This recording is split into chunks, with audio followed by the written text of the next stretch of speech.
के वेद, उपनिषद, धर्म ग्रंथ एवं सनातन धर्म हिंदू की पवित्र भावना रामा गो वेद लक्षणाय गाय को पशु नहीं अपितु माता की प्रतिष्ठा देती है, लेकिन भारत के कानून में गौ को पशु के रूप में अपमानित तिरस्कृत किया गया है, जिसके कारण उसकी हत्या एवं दुर्गति हो रही है। इसे धार्मिक आस्था हेतु संविधान एवं कानून में गाय को राज्य सूची से हटाकर केंद्रीय सूची में प्रतिष्ठित कर गौमाता को राष्ट्रमाता का सम्मान दिलाने तथा गौ हत्या मुक्त भारत बनाने के लिए संपूर्ण भारत में चारों जगत गुरु शंकराचार्य आमनाय पीठों के आशीर्वाद एवं निर्देशन में गौ प्रतिष्ठा आंदोलन निरंतर जारी है, जिसके लिए ज्योतिष पीठ बद्रिकाश्रम के जगत गुरु शंकराचार्य पूज्य अविमुक्तेश्वरानंद जी महाराज संपूर्ण भारत के 36 प्रदेशों की राजधानी में गौ माता को राष्ट्रमाता का सम्मान दिलाने हेतु विगत 22 सितंबर से 27 अक्टूबर तक गौ ध्वज स्थापना भारत यात्रा पूरी कर चुके हैं।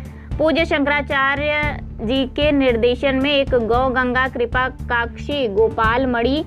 जी के सानिध्य में गौ भक्तों के साथ 26,663 किलोमीटर लंबी यात्रा को 22 सितंबर को अयोध्या में श्री राम जन्मभूमि की परिक्रमा से आरंभ कर 36 दिन के अंदर प्रत्येक प्रदेश की राजधानी में गौ ध्वज की स्थापना एवं गौ धर्म सभा को आयोजित कर 27 अक्टूबर को श्री वृंदावन धाम में विश्राम दिया गया। इसी आंदोलन के अगले अध्याय के आरंभ हेतु आज गोपाष्टमी के पावन दिवस जगत गुरु शंकराचार्य के नेतृत्व में भारत के 36 प्रदेशों के प्रभारियों की गो गोष्ठी श्री विद्या मठ केदार घाट वाराणसी में रखी गई थी, जहां गोपाष्टमी के पावन दिवस पूज्य शंकराचार्य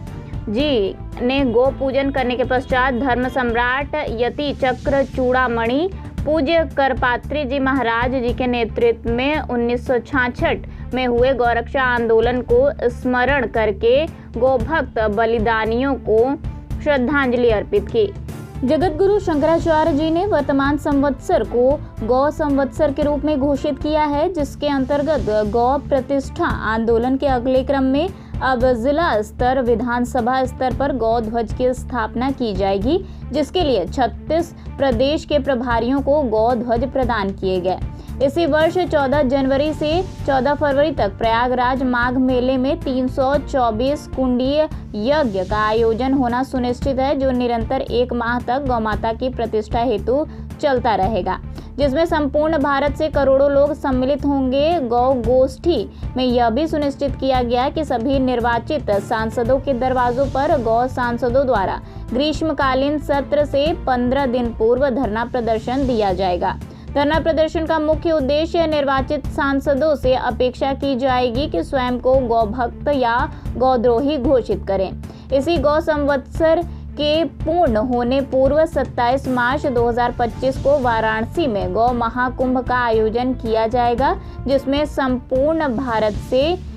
125 करोड़ गौ भक्त सम्मिलित होंगे। इस अवसर पर संपूर्ण राष्ट्र के सनातनी गौ भक्तों गौ प्रतिष्ठा हेतु सतत संघर्ष करने वाले आंदोलनकारियों गौरक्षकों को सम्मानित किया जाएगा तथा संपूर्ण भारत में कम से कम 33 करोड़ गौ मतदाताओं को शपथ दिलाने का अभियान तेज किया जाएगा। ज्ञात हो कि संपूर्ण देश में अब तक लगभग 5 करोड़ सनातनी गौ मतदाता के रूप में शपथ दिलाई गई है। गौ प्रतिष्ठा आंदोलन द्वारा गौ हत्या पूर्ण रूपेण प्रतिबंधित हो, गौ माता राष्ट्रमाता के सम्मान से अलंकृत हो, तब तक यह आंदोलन निरंतर चलता रहेगा तथा नित्य प्रतिदिन आंदोलन प्रखर होता जाएगा। अपने प्राणों की आहुति देकर भी गौ माता की रक्षा की प्रतिज्ञा का नाम ही गौ प्रतिष्ठा आंदोलन है। इस अवसर पर 36 प्रांतों से आए हुए गौ प्रदेश प्रभारी सम्मिलित हुए। देखिए, देश में गौ प्रतिष्ठा आंदोलन चल रहा है। देश की जनता लंबे समय से ये मांग कर रही थी कि गाय हमारी आस्था का केंद्र है, उसको हम सबसे पहला पूजनीय मानते हैं। हमारे घर में जो रोटी बनती है अपने गुरु की, अपने भगवान की भी हम बाद में निकालते हैं, पहले गौ माता की निकालते हैं। इसका मतलब है कि गाय से पहले हमारे लिए कोई नहीं है। उसी गाय को काट काट करके जो बेचा जा रहा है और जो गौमांस का निर्यात करके डॉलर कमाए जा रहे हैं भारत सरकार के द्वारा, उसका देश की जनता विरोध कर रही है और गौ प्रतिष्ठा आंदोलन चला करके वो चाहती है कि केंद्र और राज्य की सरकारें गाय को पशु सूची से हटा करके माता के रूप में दर्ज करें और उसको सम्मान प्रदान करें। तो ये जो आंदोलन चल रहा है, इसी के अंतर्गत अभी हमने भारत की यात्रा की है। भारत के सभी 36 प्रदेशों में जाकर के वहां पर गौ प्रतिष्ठा ध्वज फहराया है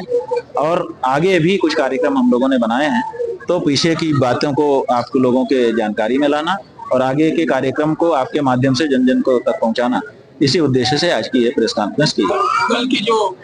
रवानगी है, ये 36 प्रदेशों के लिए 36 गौ भक्तों को जो नेतृत्व कर रहे हैं उनको आज यहाँ से हम लोगों ने झंडा दिया है कि जा करके अपने अपने प्रदेश में सभी संसदीय क्षेत्रों में और सभी विधानसभा क्षेत्रों में गौ सांसदों और गौ विधायकों के माध्यम से गौ प्रतिष्ठा दिवस की स्थापना करिए, ताकि उस क्षेत्र में भी गौ माता की चर्चा तेजी से चलने लगे और वहाँ के लोगों में भी जागरूकता आए, ताकि वो अपने क्षेत्र के सांसद और विधायक से ये कहें कि आप भी अपने संसद में और विधानसभा में जाकर के हमारी भावना को उठाइए कि हम गौ माता को राष्ट्र माता के रूप में चाहते हैं। महाराष्ट्र सरकार ने पहले से राज्य माता का दर्जा दिया है, तो इस परिस्थिति में आपका क्या मतलब, किस तरह? देखिए, राज्य माता का दर्जा दिया है लेकिन अभी प्रोटोकॉल बनना बाकी है। तो हम चाहते हैं कि ये काम बहुत अच्छा महाराष्ट्र की सरकार ने किया है, लेकिन उसके पास समय कम था, 2-2.5 साल का ही समय था और अंतिम समय में ये हो पाया क्योंकि हम लोगों के आंदोलन से प्रेरित होकर के उन्होंने ये किया। तो अब उनको वहाँ की जनता को फिर से समय देना चाहिए ताकि गौ माता के संदर्भ में एक अच्छा कानून वहाँ पर तैयार हो सके और एक अच्छा प्रोटोकॉल हो सके जो पूरे देश के लिए अनुकरणीय है। क्या लगता है उत्तर प्रदेश सरकार की बात करें? अब उत्तर प्रदेश की सरकार, उत्तर प्रदेश सरकार जाने, हम लोग तो पूरे देश में मांग कर रहे हैं, उसमें उत्तर प्रदेश भी एक प्रदेश है, इससे ज्यादा हम क्या कहें। देखिए, आशा तो हमको बहुत थी, हमको लगता था कि जब ये प्रतिष्ठा आंदोलन आगे बढ़ेगा तो